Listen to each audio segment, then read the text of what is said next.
On today's show, we recap Phoenix, yes, with those special tires, and Christopher Bell getting 3 in a row. We'll also talk about TV ratings, are they a false read? The penalties, the good and the bad, and much more as we get ready to go to Las Vegas here on 5 to Go. Hey, we got that Hot Rod Lincoln fired up, everybody. Welcome to the show. I'm your co-host, Doug Fireball Turnbull, in fact, from the announcing team at Performance Racing Network. And Dan Elliott could not be with us this week. He's taken a week or two off here, having to recover from some things there, but he is in good health, and he says hello, and I'm sure he has lots to talk about. He'll have a bunch saved up when he joins 5 to Go again. Also joining me on the line here, this is a night edition, okay? So we're publishing this on Wednesday. We recorded it Tuesday night right after Bible study, all right? So I'm all cleansed. I'm all clean, ready to go, feeling generous. And joining me on the line, he's on spring break and somehow sober, okay? He's on spring break and sober. He is the multimedia enthusiast, our roving racing journo here on episode 304. University of North Georgia's Devin Kupka celebrating a big women's basketball championship, right? Yeah, Peach Belt Championship, women's basketball tied. They've 5 wins in the Peach Belt Conference when it comes to the Peach Belt Conference Championship. That ties the most out of any of the programs that have been in the Peach Belt. So they are tied with Columbus State and another program right now. So they're in that upper echelon now in the Peach Belt Conference and getting ready to host the NCAA tournament this weekend for Division II, the Southeast Regional. So it's going to be a busy weekend, and we're talking about I'm sober here. Yes, I am, but you never know what's in the water bottle here. It is, we normally do these 5 to Go podcasts in the morning, so it's like the cup of Joe. But now this is, that's like at dawn. Now this is like 5 to Go after hours, so you never know what's going to happen. Yeah, hey, it's 7:30 a.m. somewhere, Devin. Shape up, okay? So no, but yeah, we're doing this at 9 p.m. on a Tuesday night here after what was a very. I thought we have had 4, Devin, really good races to kick off the 2025 season. For as much moaning as there is, and there have been about caution lights and this, and should it be a penalty and all this kind of stuff, we saw a relatively, Joey Logano had a questionable, I guess, restart penalty, although most would say it's pretty black and white. Otherwise, a fairly blemish-free Phoenix race, and with an option tire, and by option we mean soft tire, that seemed to deliver well. So Devin, my question to you, we know Christopher Bell won 3 races in a row. I'm honestly not a bit surprised after those 2 races that he did, and I wouldn't be surprised if he goes to Vegas and becomes the first driver in nearly 20 years to win 4 races in a row. Why not? All right. He could. He almost won Vegas in the fall, but Devin, you were watching this race not from a racer's inside perspective. So set us up Sunday night. I'm at home doing what I try to do during a race, which is iPad, scanner, telephone, scanner, standings up on the iPad and the phone, TV's turned up. So sometimes it's radio turned up. I've got all this stuff coming at me. So I usually know just about what exactly is going on at all times. And that means I could really enjoy the tire strategy. 2 sets of option tires, the rest you had primaries. So it's really strategic when you put on the soft tires, which were way the heck faster. You were where, and could you tell? I was multiple different places on Sunday because we had the Peach Belt Conference Tournament Championship earlier in the day. So when I got in the car, the cars were on the final pace lap, so I got to hear some of it on Sirius XM and MRN, going to Miller's Ale House, catching up with a bunch of people that I work with, some that haven't worked with us in a while, that have graduated and stuff. So, catching up with them, I was able to get the NASCAR Cup Series race because we were at Miller's Ale House in in Dawsonville, Georgia. Buddy. Yeah, come on. Yeah. So, I was able to get up on the big screen. It was on a couple of other screens. There might have been a race fan or 2 there. I'm not really sure. I saw somebody with a Jeff Gordon cap on Sunday. But, following along with the race, it just kind of slipped my mind because it's been such a busy weekend and week in athletics that, yes, Phoenix does have the option tires here in the Cup Series race. And for a while, I didn't really think too hard about it, but I remember seeing, I think it might have been the end of stage 1 or maybe the end of stage 2, that Priest was running up top 5, and I was like, dang, yeah. Priest is having a really good day. And they had his name highlighted and all that, and I'm like, oh, maybe Fox is just highlighting his name on the bug because, he's just having a really good run or something like that. or there's just a driver to look out for. But I didn't realize until I got into the car later, after I went to a friend of mine's house, that, oh wait, they're running the tires, the option Yeah. tires. Now at Miller's, there's no audio, so you're just going off the video feed. So and then I completely forgot. I'm like, oh yeah, they're running the option tires, because I hear it mentioned. I'm like, that's why, and that's why Priest is running up front, because it's not normally a driver that you get to see running up front all that often. So I was like, okay, yeah, that makes sense. And And he went honestly, from I think the option 30th. tire worked at Phoenix. He I think went it from really did. 30th to first on one of those early cautions there, running the option tire. Joey Logano had a restart penalty, and it decided, hey, the only way I can make some of this back up, he got a couple of free passes, got to catch up there, and actually drove on his own volition to 17th place, I think, which is impressive considering he lost a lap under green, having to make a pass-through penalty. Same violation that nabbed Justin Allgaier in the Xfinity race during the championship last year, and then, of course, he came back from that too. So you saw different drivers try that strategy. Austin Cindric got off sequence. What it meant, though, is at the end of the race, they had one less set of red tires to put on. There were a couple of drivers that did red-colored tires, the option tires, and then they had a caution right after, so they took them off and put the primaries back on. So they had a set of scuffed red tires to run at the end of the race. Ross Chastain and I believe Eric Jones were two of those drivers.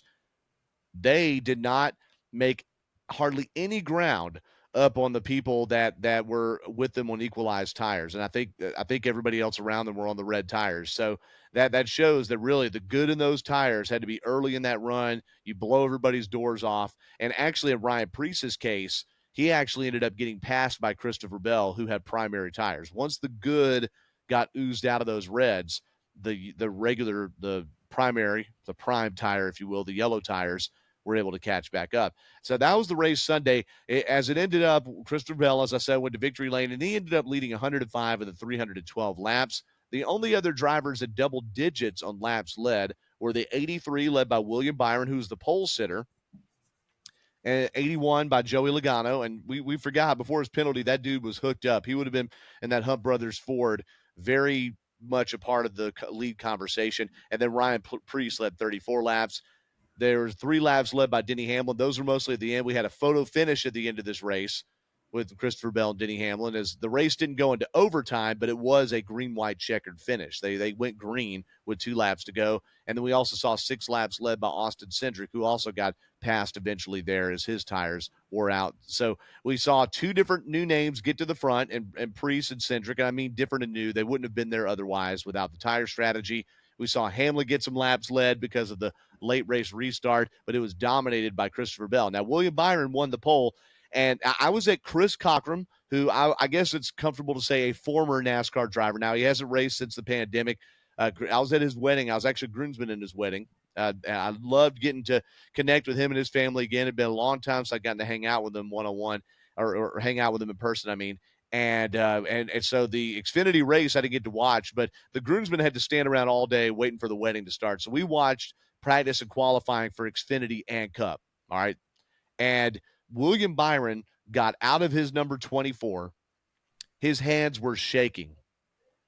That's how much he had to hang it on the edge to do a qualifying lap there. One thing at Phoenix, because so much gets focused on either the championship race or the race in there being boring, one thing that gets lost at Phoenix is that it is a very technical track, that for a driver to pull off the perfect lap or to pass each other or to do these moves on restarts, they really have to hang those cars out. And it's very line sensitive. And William Byron was able to do that and take the pole. He ended up finishing 6th. He had an issue late in the race. I'm trying to remember. Oh, I know. He and Chase Elliott and some others had pitted under green right before the Catherine leg crash. So he lost track position there because he didn't get to pin under yellow, but he clawed back to finish in that 6th spot. Now I mentioned her. So, before I get to her, let me run down the top 10 because there's some comments we want to make about some of those drivers. So Christopher Bell, I'm not trying to downplay it. I think it's incredible he won 3 races in a row, and he did it toe-to-toe against a future Hall of Famer, Denny Hamlin. He drove that car as hard as he could without using Hamlin completely up, but he drove him into a tough spot in that last corner and just barely beat him at the finish line. Hamlin, if you've seen replays of his in-car camera right when he crossed the finish line, I won't repeat what he said, but he was upset at himself for not winning. Kyle Larson was all over their back bumpers and ended up finishing 3rd, but did not lead any laps on the day. Josh Berry got the Wood Brothers first top 5, I think it's ever at Phoenix or something like that. He got a very rare finish there, and he started fourth too. He came back from a bad pit stop really early to finish fourth. Fifth went to Chris Buescher, who was just right there at the fringe of the mix all day. William Byron, as I mentioned, finished sixth. Alex Bowman, who won the Xfinity race the day before, Devin. And I know you've seen that replay. Or no, sorry, he finished second the day before in the Xfinity race to Eric Almirola. He got used up by Almirola at the end, right or wrong. And that was a lot more of a full contact finish. He finished seventh. Kyle Busch, Devin, finished eighth. And what have you noticed about the KFB? You said you had a stat about him. Yeah, 3 straight top tens. I know he didn't finish well at the Daytona 500. I think he finished 37th at the Daytona 500, but 3 straight top 10 finishes for Kyle Busch. If you're a Kyle Busch fan, I know last year was not the year you wanted, but you can't be upset with how he's done this year so far. I know he hasn't won a race he was in position to win last week at COTA, but I mean, hey, that's a strong start for them, the RCR number 8 team. I mean, because they've been needing something desperately out there, and to start this season this way. And let me take a look at where he sits at the point standings right now. But I mean, look, number 8 is sitting eighth in the point standings through 4 races. So I mean, you can't be upset about that if you're a Kyle Busch fan, and he's off to a really good start, and we'll see where the rest of the season goes for him.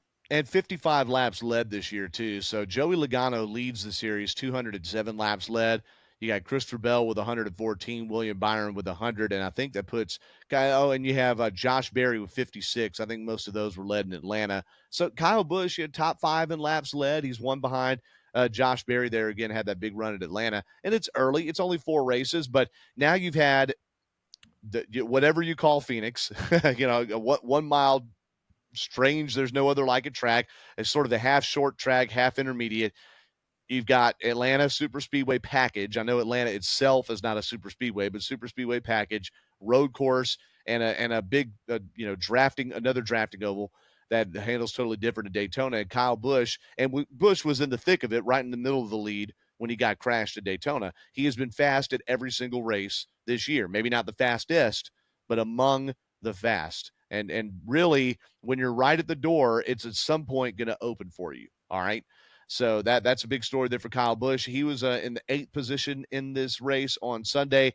Zane Smith legitimately finished 9th and was the best by far of the front row cars that day. Noah Gragson got taken out in that big multi-car crash that was triggered by restart. Ty Gibbs moving up the track, didn't actually make contact with Justin Haley. Haley kind of avoided him. Chase Briscoe drove over Justin Haley's right front. So it wasn't Ty Gibbs driving over Justin Haley this time. It was Chase Briscoe.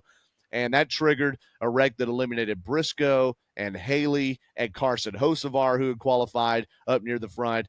Shane Van Gisbergen, Noah Gragson, and some others in that crash. Who else was in that too? Cole Custer was knocked out. Brad Keselowski knocked out. They've had both an awful start to the year, as has Briscoe. Riley Herbst ended up finishing last in that race. And I think, I want to get this right, Riley Herbst had gone into Phoenix having finished in 17th in each race this season. I'm pretty sure. I think he had. I want to confirm that really fast. I know that's exciting podcasting for me to do that, but I think that's so. I mean, how easy, as hard as it is to win 3 races in a row, it's hard to finish in the same spot 3 races in a row. And I'm pretty sure. Let's just see if I got that right. Hold on. Yeah, he had finished 17th at Daytona, Atlanta, and COTA, and then 37th in Phoenix. That's pretty crazy, huh? Yeah. But Herbst has actually been, probably better than I would have expected this year. Some other big crashes on the day happened because of broken brake rotors. We saw with Bubba Wallace and with Ty Gibbs. Ty Gibbs actually ended up DNFing, but he crashed so late. He still finished 25th, and it was his best finish. Second best finish of the year. He has been on a string, and we're not going to harp on this forever like other people are. We respond right here. No, last week, put up a YouTube short, put it up on social media, me talking about the awful start of the season he'd gotten off, and he had been lapped at one point in this race. He was lapped and didn't even get the free pass in favor of the Legacy Motor Club cars. All right? Just struggling big time, Ty Gibbs is. And in that sense, I'm more worried than I am with him breaking a brake rotor. But also, fellow Toyota driver Bubba Wallace finished 29th with the same problem a little bit earlier in the race. This race had a bunch of cautions, had one of the biggest crashes we've ever seen at Phoenix. But it also had a little bit of discussion here. Catherine Legg, Devin, made her Cup debut, second week in a row that a driver makes their Cup debut and crashes out. And I almost said Carson Hocevar. In Connor Zilich's case, he got caught up in Daniel Suarez's mess. In Catherine Legg's case, she was the mess and caught up Daniel Suarez. Um, where do you stand on the whole Catherine Legg thing? I mean, she was off the pace. She brought the first caution of the race. Then after that, she was just making laps out there, and she was going to get her top 30 finish, which was her goal on the day. She ended up finishing 30th after her crash. I mean, do you think there's anything the NASCAR needs to look at, or do we just move on from that? Is there too much to read into it? I don't know. I think you just kind of have to move on from it in a way because, I mean, this could open up a potential big can of worms. I mean, look at Mike Wallace, right? They didn't let him race in the Daytona 500 this year because of not enough experience. Now, Legg has some more recent experience, but, it's tough to say. It really is because, I mean, this is an opportunity for NASCAR as well. I know you want to look at it from the talent standpoint, but there's just not many women drivers in NASCAR, especially at the top level. I mean, you have some down there in the Xfinity truck and ARCA. But to say that this is the first start by a woman in the Cup Series since Danica Patrick in February of 2018. By the way, another stat from 2018, last driver to win 3 races in a row, Kevin Harvick. Christopher Bell does it. So maybe those two are Kyle going Larson together. won 3 in a row in 2021 also. Kevin Harvick. Well, actually, let me say this. To start off the season. Yeah, it was three of the first 4 races. That's what you mean. Because I thought it was Kevin Harvick also, and then I heard that corrected after. But yeah, that's true. You make up a good point. And it also shows how hard this stuff is. Catherine Legg is not a crap driver. There are people out there, oh, no, she's not. She is not. She's not. She's running 4 Indy 500s where you have to qualify on speed. She's won IMSA races, best in class. Nothing she's done in NASCAR has made you go, she's a good driver, right? There's nothing. She's not driven for good teams. And B.J. McLeod himself, when he last ran that 78 car, was laps off the pace in Phoenix. Phoenix is one of the toughest tracks. And I thought that Landon Castle and Parker Kligerman made a great point on the money lap this week. That while Phoenix is a slower speed track than Daytona or Michigan or something, those are way easier to handle yourself than at Phoenix because there's nowhere to hide. And also, it's a very technical track, very line sensitive. She struggled. I listened to her radio a good bit, and it was a struggle with a team that doesn't come to the track each week. So you put her in a Joe Gibbs car or Hendrick car, she's still going to be slow, but you have like the best people in the business that do it every single week. So I'm okay with her getting another shot. I'm also okay with NASCAR saying, hey, can you run some laps at this time at this track, beforehand or something? I'm okay with that too. And they've got to fix the system of how you get to where you are. Elio Castroneves had some side tests, and he also got the ARCA race. She did run in the ARCA race. Let's set her up for a woman driver. We want women to feel like they could get to the Cup Series. They need to be set up with better situations than that, whoever's responsibility that is. Catherine Legg ended up finishing 30th. Zilich was, 37th to 38th, whatever the last car was in his debut. I think it was 37th the week before at COTA. I mentioned Chase Elliott, by the way, was the one who rounded out the top 10. He finished 10th. He and really all of Hendrick, besides Byron, were not anywhere to be found. I was surprised, Devin, how slow they were. The Penske cars were okay, but they're never usually a factor in the spring. So I don't know how much there is to read into Kyle Larson surging at the end to finish 3rd, William Byron being good, then falling back, and then coming back, and Chase Elliott, and Alex Bowman having okay days, but struggling to get in the top 10. Yeah, and the thing is, too, also Ryan Blaney had a very long, I think it was either top 10 or top 5 streak, because every championship weekend I always bring up the stat with Ryan Blaney and Penske and how they run. But the top 5 streak, because I think at least Phoenix. Every race in the next gen era, he's finished in the top 5 or top 10. Ryan Blaney has at Phoenix Raceway, whether it's a spring or fall race. So he's had a very good record there. And, the spring race, you see the Toyotas going out front up easy here, first 3 races of the season. But I wouldn't put too much stock into it now because you still got a whole lot of season left. It's just like how Larson's 13th in points. We're only 4 races into the season. I mean, by the time we get to Martinsville, early April, Bristol's when we're gonna really have a pulse on the season so far. But props to Christopher Bell. He's been the dominant driver to go out there so far up front. Him and William Byron. So you're absolutely right about all of that. And here's the deal: going back, so Ryan Blaney, he's only been a Cup driver like part time since 2015, basically. All right, Ryan Blaney had a streak of so going all the way back to the fall race of 2021. He had a streak of 7 races straight in the top 5, 9 races straight in the top 10.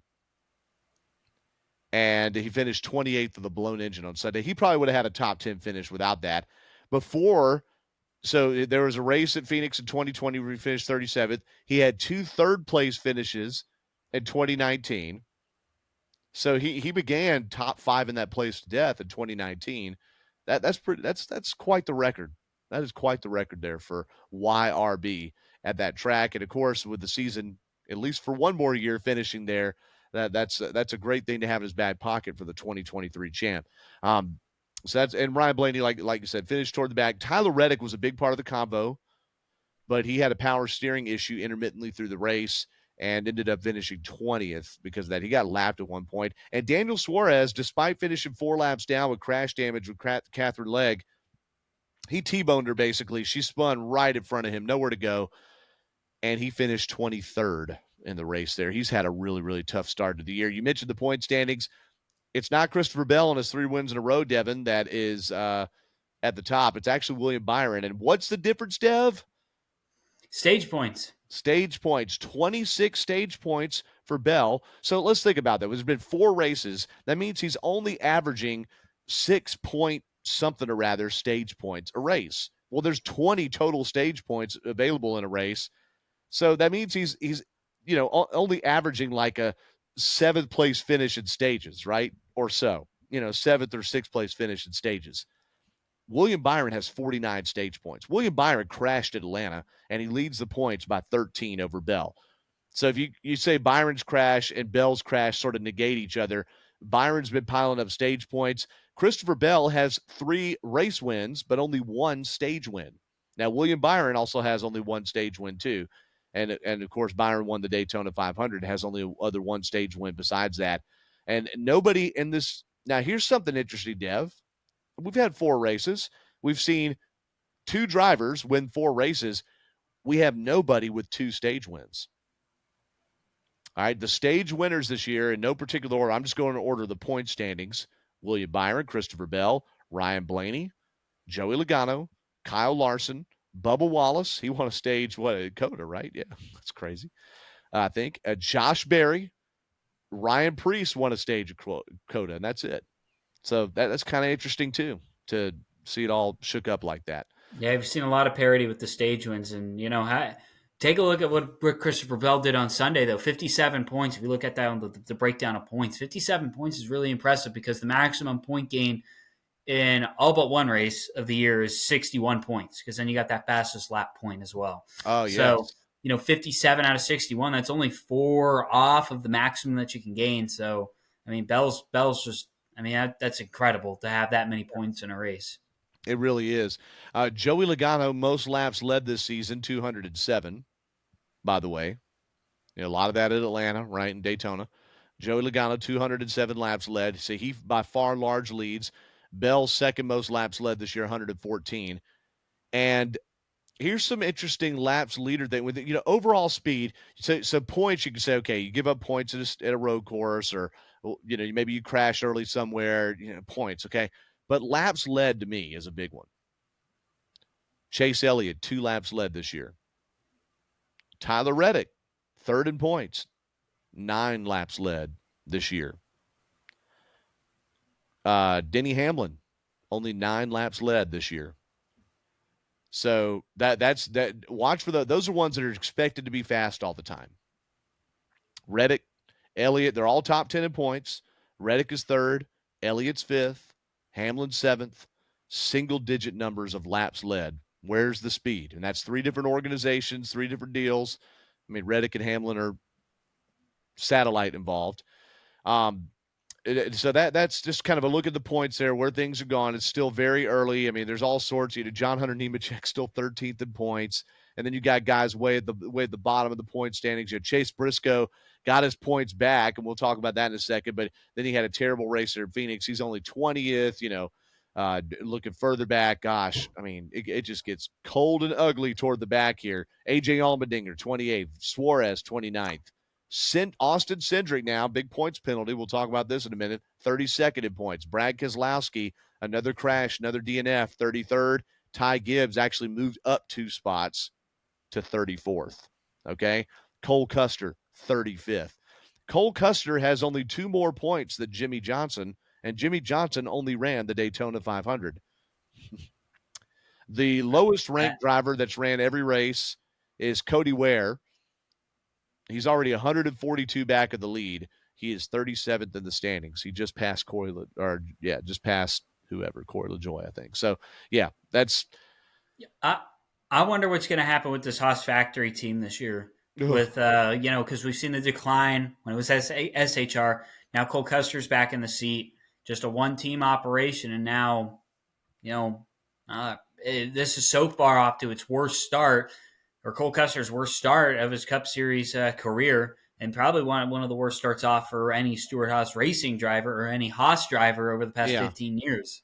So, and look, bad starts, but he was in the lead at Daytona, or right there next to the lead, and he's the one that made the move that caused the bang on the last lap.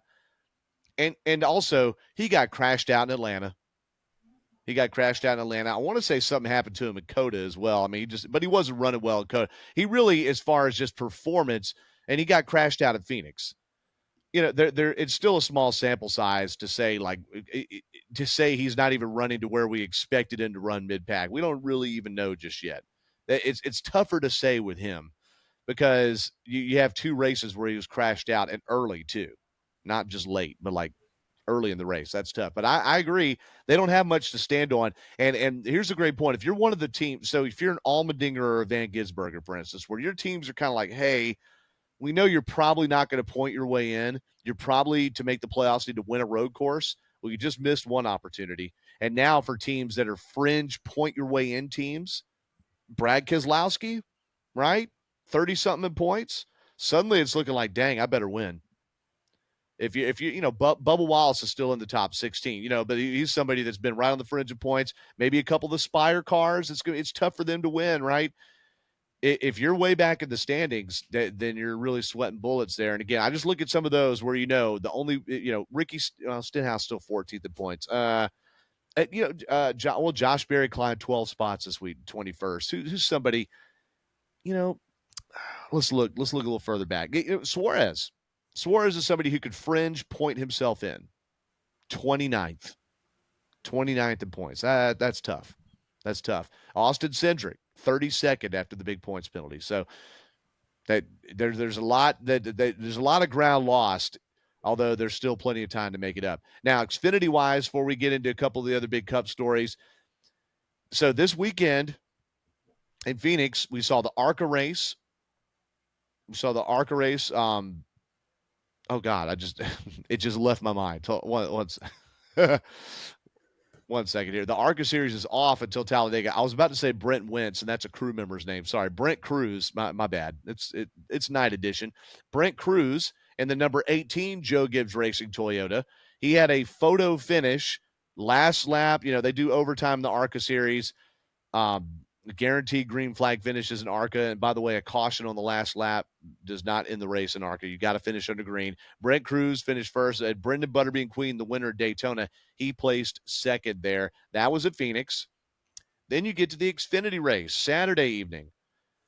And that was Eric Almirola, who's now won 3 times for Joe Gibbs in his part-time semi-retired role in one of their all-star cars. He was in the 19 this past week, and that was another one where Justin Allgaier dominated the race, had something happen late. He got a bad restart, finished 5th. Alex Bowman led 50 laps on the day, driving that number 17 part-time Hendrick car.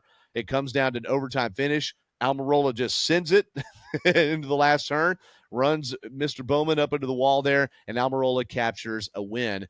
So that's Joe Gibbs' number 19. So we have the Joe Gibbs 18, the Joe Gibbs 19 go to victory lane, and then Christopher Bell in the Joe Gibbs 20. JGR Toyotas, in numerical order no less, swept the weekend at Phoenix there. And I think, Dev, you only said you got to see the replay. You have any issue with Christopher Bell and how he raced Hamlin, or Eric Almirola and how he raced Alex Bowman? No, because I mean, to me, it seemed like they were just kind of racing for the win. Both of the instances that you saw on Yeah. Sunday in the Cup race at Phoenix, and then the Xfinity race from Phoenix as well. It just kind of felt like at the end.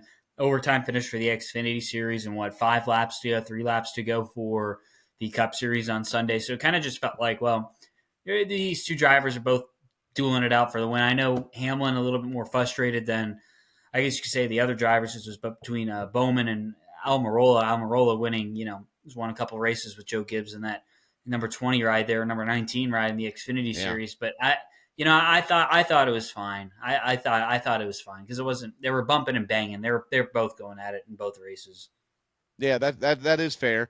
And it seemed like Bell did everything he could not to wreck his teammate there. And in Almirola's case, he just sent it. Almirola, by the way, oh gosh, Bubba Wallace had a funny tweet about this. Did you see this, or a funny X post about this? I did So not. yeah, I think Jeff Gluck had said something about people's responses to to Almirola race Alex Bowman, and Bubba Wallace quote posted that and said, "Oh, what? Y'all didn't expect him to sucker punch him?" Do you know what that's referring to, Devin? Yeah, something that happened at Charlotte, right, last year with Bowman Around the and Charlotte race Almirola. weekend, yeah, there was a team debrief. I think Eric actually got sat out of that Charlotte race. I think it happened before that. Yeah, But yeah. reportedly, Eric Almirola and Bubba Wallace got into a physical confrontation, and Almirola was the one punished for it. All right. I still find that to be wild that that midweek team fight happens is Yeah. crazy. There's no love lost Crazy. between those guys. We talked about it on the show back close to when we found out more about what happened, because there was a time where they had a confrontation during a red flag at Charlotte, and where Bubba basically said, "Oh, Eric, yeah, he's not the good guy that everybody thinks he is." They got into like a shouting match, maybe shoved each other a little bit during a red flag in the middle of a race. There's no love lost between those two, and Almirola. And I want to be careful. Both Almirola and Wallace have gotten in their own shares of scraps over the years, but Almirola, it's a little more low key, and he has been several times. He look up Eric Almirola versus Brian Scott in the Xfinity series.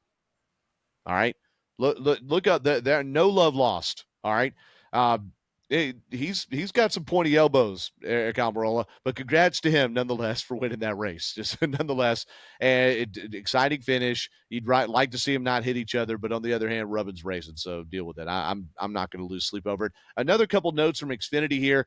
Austin Hill, Mr. Big Time. All right, Austin Hill clips the inside wall early in a run, basically during a restart, and wrecks himself and Sheldon Creed and Dean Thompson. All right. And that is quite an embarrassing little turn there for Austin Hill. And it's just one of those that they fan out so far, Devin, that's bound to happen at some point, though. I've not seen anybody hit the inside wall and do that. So, Dev, I want to ask you this about Phoenix. Do you take any objection to the fact that drivers use every bit of asphalt from wall to wall there? Do you think there's any kind of problem with this whole cutting the dog leg they do? No, I mean, because I think Phoenix Raceway, it opens itself up for that because of how everything is paved. There's no runoff area, Yeah. so everything is paved there. I know there was an incident, I believe it was on Saturday in the Xfinity race, where you had a driver slap the inside wall of the That exit was of pit Austin Hill. road, but but I mean, yeah, I mean that's just what happens there because everything is paved there. So I don't think, and I think that's one of the things that makes Phoenix Raceway unique. So I don't think that you really would see NASCAR come in and maybe add track limits to Phoenix because I mean No. think about it, it's the same thing at Indianapolis Motor Speedway. I mean you could still hit that wall. I mean that Yeah. pit road wall, which is right next to the start finish line, and it's the same thing at a lot of other tracks too. Yeah.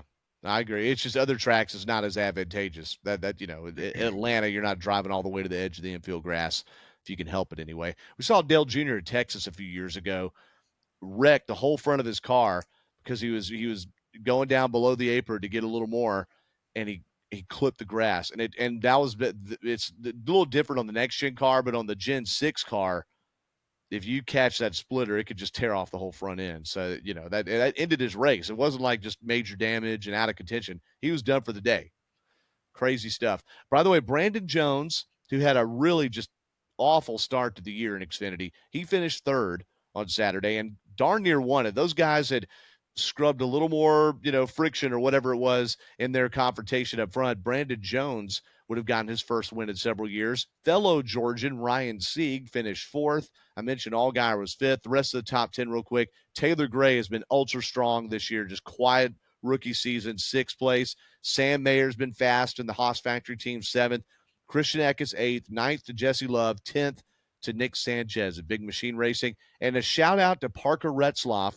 After failing to qualify at COTA, he brings Alpha Prime one of its better runs, honestly. It's hard for them to crack the top 15, and he placed 11th in that race. So good job there for him. The race was brought into overtime, by the way. There was a late caution because Nick Lights in the 07 car spun. He just lost control of the car, lost the handle, and he actually went up to Justin Allgaier and apologized after the race because that did cost him that, but that's just part of racing. So Nick Lights in the 07, he's got a bunch more races lined up for that team this year. He finished in the 30th spot. Also, there's the only other real crash in the race that eliminated anybody, Dawson Cram in the 74 for Mike Harmon. He just spun out all by himself. He actually, he spun out because he cut a tire by retaliating against Sammy Smith. All right, you got this bucket of bolts, number 74, and Dawson Cram's not a rookie per se. He's been in the sport several years, going up and trying to attack a car when he's laps down, and it took him out. So hopefully a lesson learned there for Dawson Cram. All right, we mentioned ARCA, Brent Cruz going to victory lane. Now we need to look ahead to some stuff that's happened in the meet of the week. And actually, this happened before the Phoenix race. Two big penalties with news. Number one, Chase Briscoe's penalty overturned, Devin. He was penalized, Joe Gibbs Racing, because NASCAR said they have modified a factory part. You're not allowed to do that. You can bolt them all together. You can bolt them however you want, but you can't modify the parts. Joe Gibbs Racing not only talked about the spoiler. What it was holes in the spoiler they were bored out a little bit, but they brought examples from all these other factory bought spoilers, not modified, and showed how the holes don't line up with the deck lid and how to make them work. You have to do that. The appeals panel bought their explanation and overturned his 100-point penalty and the crew chief, James Small, suspension and all of that. All back in the bank. Not even a modified penalty. 100, all the way back. So we have that. Devin, they made their case. The appeals board rarely sides with teams. Teams usually have great arguments. Parker Kligerman's team had a great argument. Hey, they didn't tell us we couldn't push the front of the truck, and then they measured it before we could push it. His whim was taken away, Daytona. This one, they gave it all back. How do you feel? I think that might be the right move here, and learning more new information about why they got penalized, because it's tough when NASCAR has these single source parts and they accuse teams. Sometimes teams do modify them, but in this instance, when sometimes the manufacturing of these things can be kind of inconsistent, the team's got a case here. And Joe Gibbs Racing, Chase Briscoe had a case here that the holes were too big on the back of the spoiler, and really it's too inconsistent when it comes to the manufacturing process. Whereas if you have multiple teams from getting their own spoilers from all sorts of places, there could be some tomfoolery that's going on Nice use of tomfoolery. Yeah, it's amongst the spoilers, but it's a single source part, single manufacturer. Everybody's using the same one, and it can be a little inconsistent. And stuff like this, too, as well. I feel like NASCAR should be able to pick up at the track throughout the weekend instead of a post-race teardown. Now, sometimes, yes, that stuff happens, like at Alex Bowman or a couple other penalties, a Chase Briscoe penalty from 2 or 3 years ago when he was with Stewart Haas Racing. But it's just this. I feel like this was the right call here. And Joe Gibbs there are two factors. First off, should have caught it throughout the weekend. And two, the single source manufacturing point, which Joe Gibbs did bring to the table. So I think this is a good call of overturning this penalty for Chase Briscoe and Joe Gibbs. I don't think I have any other things to add to that, except if there's an inconsistency with your parts, couldn't you bring it to NASCAR and point it out? Hey, these things aren't lining up.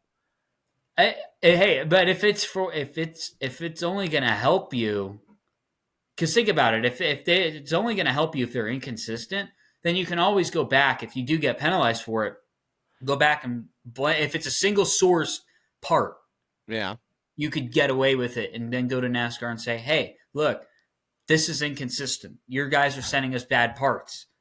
Boom, there you I, go. I think what we got to work on, that the sport needs to work on, not you and me.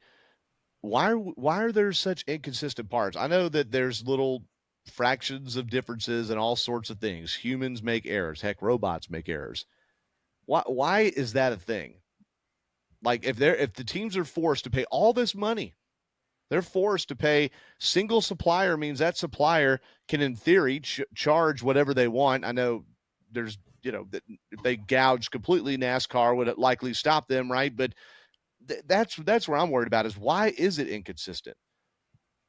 And let's shape it up. If this is a top form of motorsport here, if we're expecting this to be a top form of motorsport, why are the parts ever inconsistent? Maybe part of it is that one company manufactures, and I should know this, but I don't.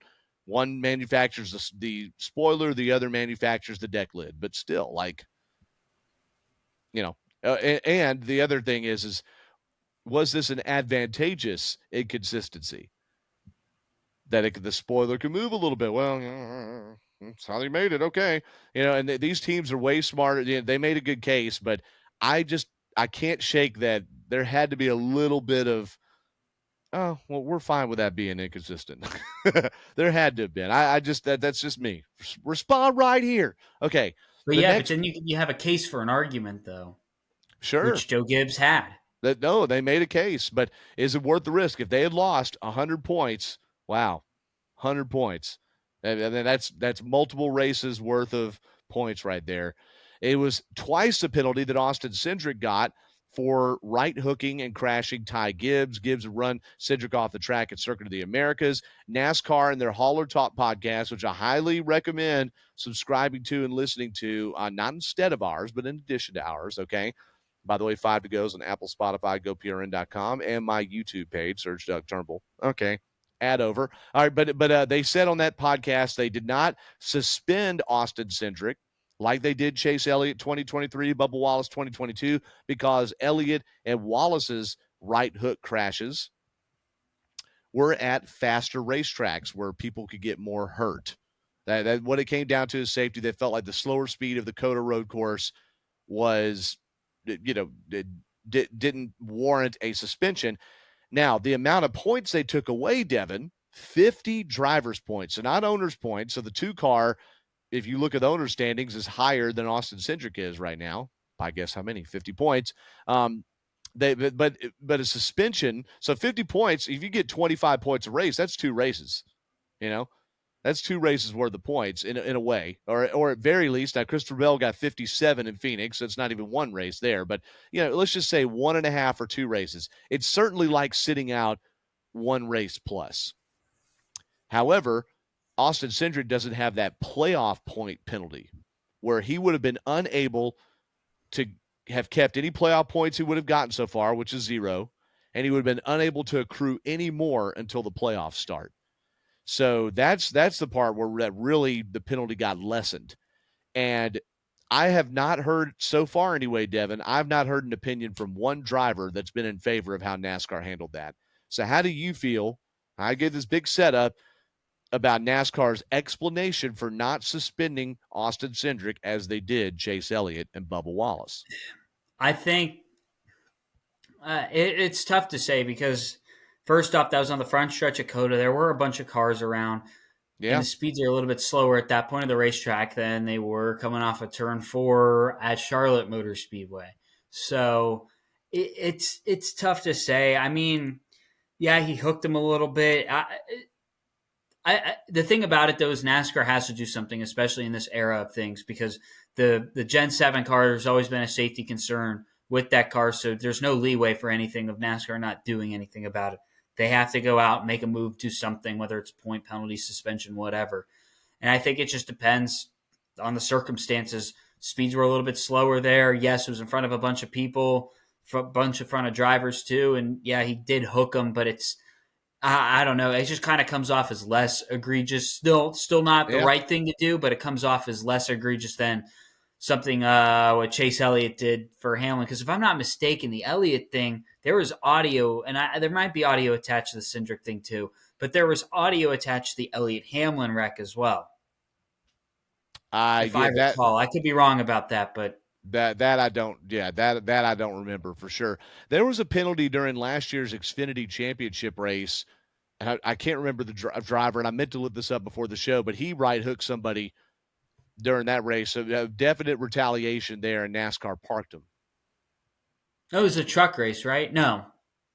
Well, I'm talking the Xfinity. I'm 100% sure it was the Xfinity race. So there was now the truck race in 2023, the championship, where you saw Corey Heim go up and just park Carson Hocevar because Hocevar had wrecked Heim on a previous restart. There was that, but there was something mid pack and it caused a late caution and whatever. It doesn't, the drivers don't matter, but that was circumstantial too. NASCAR parked him for the rest of the race. I do think it needs to be consistent when these high speed tracks, because the injury chance or the collateral damage chance, is potentially higher. I want drivers to still retaliate to one another. That's part of this sport. It's a contact sport. And people keep singling out the right hook. It's the same way Austin Dillon didn't lose that win or the playoff eligibility. He kept the win at Richmond because he wasn't trying to retaliate against Hamlin. He went high to he went was it low, overdrove the corner, ran Logano up the track to his right, and then bouncing off of that hit Hamlin, and it was sloppy driving, and they didn't let him keep the win because he crashed two cars coming to the finish line, but it wasn't retaliation, and it was at a short track. But if he had just gotten ticked off at Hamlin, that could have been a situation there. Like, by the way, like I thought Hamlin got ticked off at Austin Dillon, just cleaned him out at turn 6A at Coda, and I was wrong. NASCAR apparently agreed with Hamlin's explanation on that. But anyway, so yeah, definitely inconsistent on the penalty. I'm okay with it, but it is tricky when it comes to safety. Now, NASCAR, meanwhile, speaking of Hamlin, after last week's show, we did find out that NASCAR has countersued 2311 Racing, saying they, in particular Curtis Polk, Michael Jordan's business partner, they have violated antitrust law by Curtis Polk acting like a cartel and trying to get other teams to protest things, to not sign things, to not participate in things. That is NASCAR's countersuit. The judge has largely cited, especially since they switched the judges in this case that 2311 and Front Row Motorsports brought against NASCAR, the judge has largely sided with the teams, or at least given them a little more deference. Now NASCAR is punching back, Devin, and I saw you shake your head when I said that with the countersuit. We're not going to, well, let's not spend more than 2 minutes here. There's so much more stuff to cover before we wrap up tonight. But what are your thoughts on this countersuit? What if it was just NASCAR versus Denny Hamlin? That would be the ultimate showdown right there. It is Because versus Denny Hamlin's team, okay? I mean, he co-owns the team. And Denny Hamlin's taking it that way for sure. But I mean, you got like Front Row, like, yeah, they're there and they're a part of the lawsuit, but you know who the real aggressors are in this whole thing. It's Denny Hamlin, Michael Jordan, Curtis Polk. Yeah, NASCAR versus Denny Hamlin would be crazy. It would. I do, and it's interesting that their countersuit does not go against Front Row. It is singling out 2311 and Curtis Polk because that's the straw that stirred the drink. I don't think Denny Hamlin sues NASCAR on his own. Take the money out of the equation. I think that he would be ticked off and be outspoken. I think that you got 3 ticked off people, and you got a party. So we'll see where this goes. I heard somewhere this being talked about that this is a lot of evidence. I think Davey Siegel was talking about this in his Victory Lane podcast. There are people that are kind of murmurs, hey, I haven't heard much about the case in a couple weeks. You think they're maybe going to settle? Well, if NASCAR's countersuing, that is the antithesis of looking like we're going to settle. And what it does is it slows the whole thing down. And that's what everybody's going to do in this case is throw brakes anytime someone makes a move, especially NASCAR, because NASCAR's on its heels a little bit right now.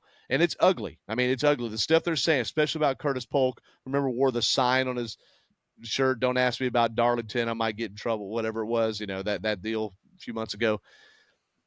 Gonna get ugly. That's all we got to say. All right, team. Now here's something on the other end of this stuff. Team Amerivet, the number 50 car, saw him run in the Clash at Bowman Gray. They're going to return to the track with Burt Myers at Martinsville, Devin. So we've got another non-experienced Cup driver who has run the Clash, who's going to be now at Martinsville in this race. Of course, he's an experienced short track veteran. I don't think anybody questions the credentials of Burt Myers, who runs modifieds mainly at Bowman Gray Stadium. But Dev, Burt Myers, bringing him to the big time again. Yeah, it's going to be a lot of fun to see what he has in store for us in a couple of weeks. I wonder if the NASCAR licensing system is going to be challenged again, because he's only run the Clash. He's not even run a truck race or anything. I wonder if he's going to have to what he has to do to prove he deserves to be in the ride, and if any of that news is going to change given how the Catherine Legg situation went. Just interesting. All right, there were some rumors that I didn't know existed until they were debunked.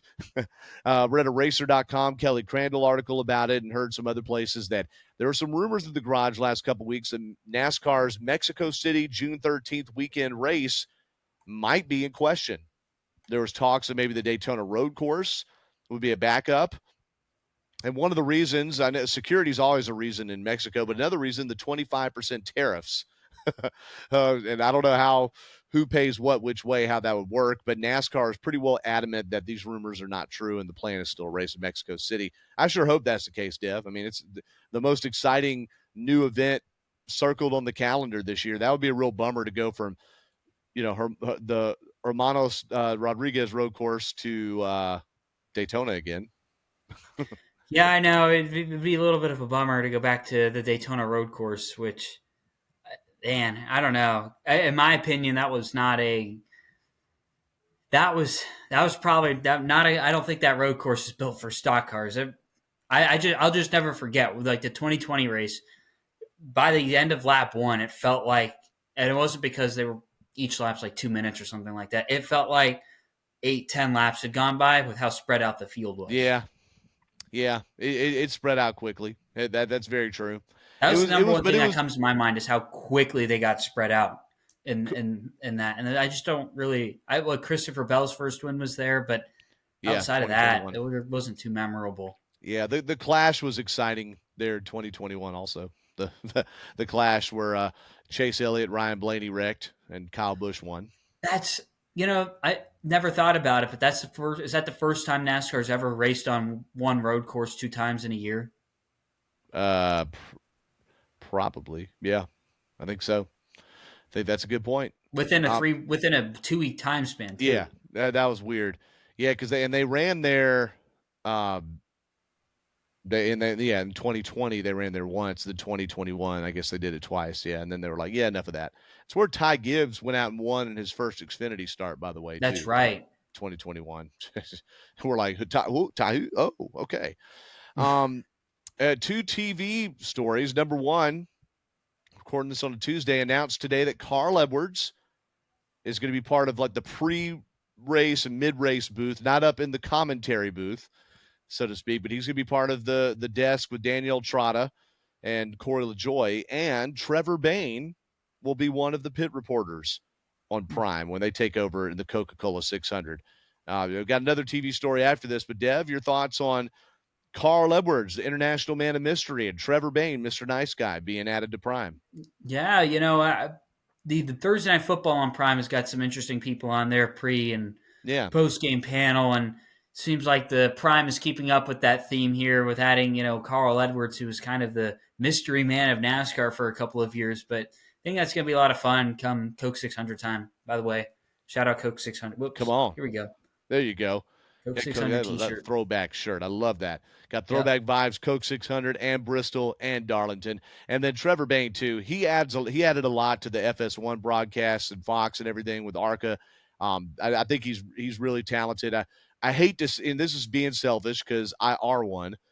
But I hate seeing a reporter job go to a driver. I don't know. I just feel like that should be a reporter job, like the driver should be commentating. But Regan Smith has done a great job with it. Hermie Sadler did it. I forgot about this till the other day. Hermie Sadler did this for years on Speed Channel and FS1. So it's and Todd Bodine sometimes does it now for FS1 and trucks. So it's not unheard of at all. Congrats to them. And it's going to be great to see Carl Edwards and how he handles that. I think that's going to be really good. Dale Jr., by the way, a big part of getting him over there. He'll be in the booth, by the way, with Adam Alexander and with Steve Letarte. So that's going to be a potent broadcast. The other two pit reporters, by the way, Kim Kuhn and Marty Snyder, so you got a good mix of Fox and NBC and all this stuff all coming together in time. All right, now another one is Phoenix Race had 2.8 million viewers Sunday, but it was on FS1. All right, Devin's shaking his head already. Now, I looked at the stat. Okay, the most watched race on FS1 in 4 years. But, Dev, you're shaking your head because you think that is a false gold. That's because in my opinion, those are mid-season numbers. You're expected to get around 2.5 million by the time you get to April, May, June, July. Those are the average numbers, even August. And normally at this point of the year, compared to last year, Phoenix got 4 million viewers on Fox, which I know it's over the air to cable. But to put up this expectation that now we're getting 4 million down to 2.8. And then when you look over at the new year for the TV contract, I don't know if I've ever said this on here, but I expect numbers to be down viewership wise, double digits, 10, 12% potentially, because you got a lot of races on cable and streaming this year than you did last year, where you had only over the air and cable, where over the air made up half the schedule. Now over the air only makes up 9 races. So it's going to be interesting to see what happens, and with all the rating changes. But 2.8 for this early in the season, in my opinion, doesn't come off as a strong number. But you know what, NASCAR, maybe they made the deal here because it doesn't look like so far in green flag action with Fox on board there's any full screen commercials. So maybe that's the bargain and trade off. Say, all right, we're gonna have more cable races, but the commercials, there's not going to be as many full screen, especially during green flag. And I think that's an interesting trade off they're willing to make. Well, that may be, except on FS1, they did not have very many side-by-side commercials. That was only they did have full screen. Yeah, they had plenty of full screen commercials. Because on regular Fox, you're not having to give up as many breaks. On cable, you got to give up the cable breaks. And I guess that's the difference. But this the whole side-by-side thing, I thought that was going to be the whole Fox run of the season, but the side-by-side was few and far between. I think I saw it was only like 17 side-by-side commercials or something like that when I was looking at the rundown from during the race, Jaws though? and Chasky. Huh? During the race? Yeah. You don't think I got that right? Breaks are right. How many breaks they have? That total number of companies or entities advertise. Okay. Number of times FS1 utilized side-by-side commercials during the broadcast, 3. Oh. Now, that could have been total breaks, but still, only 3 side-by-sides. There were a total number of commercials, 124. Now, that's single commercials, okay? Okay, here we go. No, here. Minutes of traditional commercials, 42. Minutes of side-by-side, 9. Minutes of race broadcast, 181.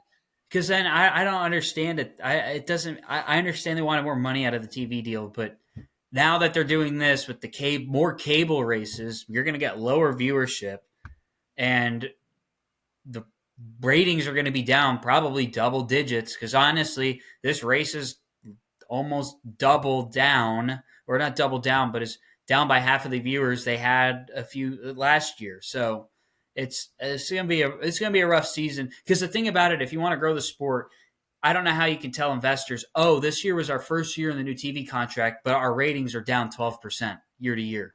Right. I don't know how you explain that to them. So what you got to look at, okay, now let's wind this back. And we're about to pass an hour here, so we're going to start wrapping this thing up, all right? But this is a great discussion.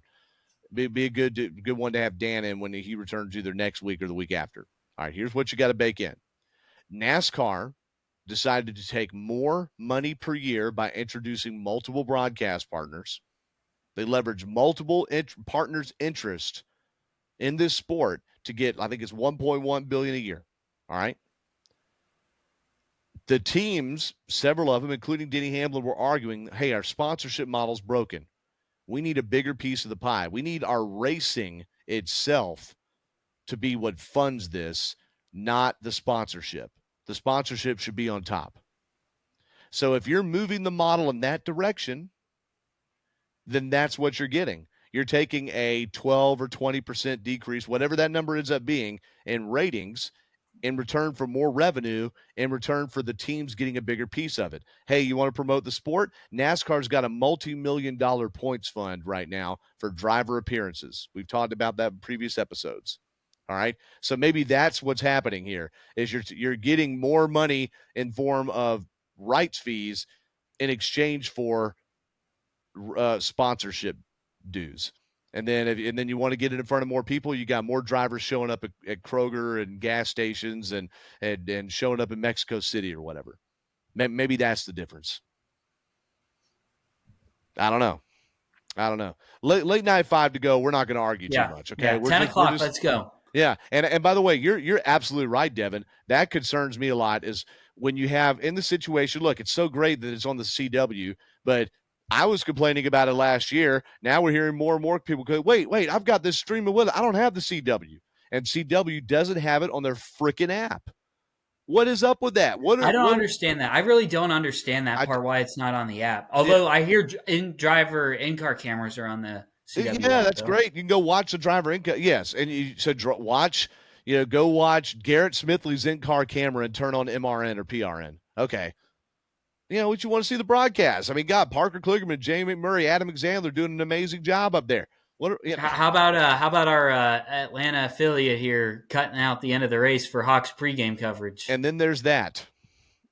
And by the way, local affiliates, they could cut to the local news. This happened at Indy, where the race kept jostling back and forth from NBC to Peacock or whatever, or something on cable, because that was when the Brickyard 400, the return to the Brickyard, happened the same day that Joe Biden dropped out of the race. Joe Biden was not running in the 78 car in the Brickyard 400. I mean, he dropped out of the presidential race. Okay, just to be clear, respond right here. Okay, but I mean, that was a big deal, and we kept hearing it move back and forth. And I was like, God, are you serious? That's crazy. So I mean, but when you're on local stations, you're gonna be at their mercy sometime. But that not only did it drop out, Devin, it dropped out on the last lap. Yeah, there are cuss words I would have had to make up if I had been watching that. And I want to tell you, this happened when I was in high school. The race was on NBC, and I didn't have cable. And the U.S. is 2001. I mean, this is like I'm just in love with this sport. I'm like, oh my, I'm just enraptured by the sport. And the U.S. invaded Afghanistan after 9/11, and then moved it to TNT. And I cuss so much. Oh, I got one thing I got to say. And this Please. is somewhat off topic. I don't know if you saw the latest National Highway Safety Transportation ad or whatnot. The NHTSA or whatever their name. Yeah. Guess what? They have a racing commercial for texting and driving. Okay. But I want you to take a guess, because the United States here, I want you to take a guess what type of racing league they decide to use. Just keep talking. Not stock cars, F1. Well, of course. They call them professional drivers and all this. But they could have made something. Why don't they get Ross Chastain to do it? So you obviously didn't read my AJC Gridlock Guy column that I posted on the 5 to Go podcast Facebook page, where I taught, and they have a commercial where I talked all about Ross Chastain's 14-state campaign, Protect Your Melon, and the safe driving. So thanks for the support, Dev. Sorry, I don't get the AJC.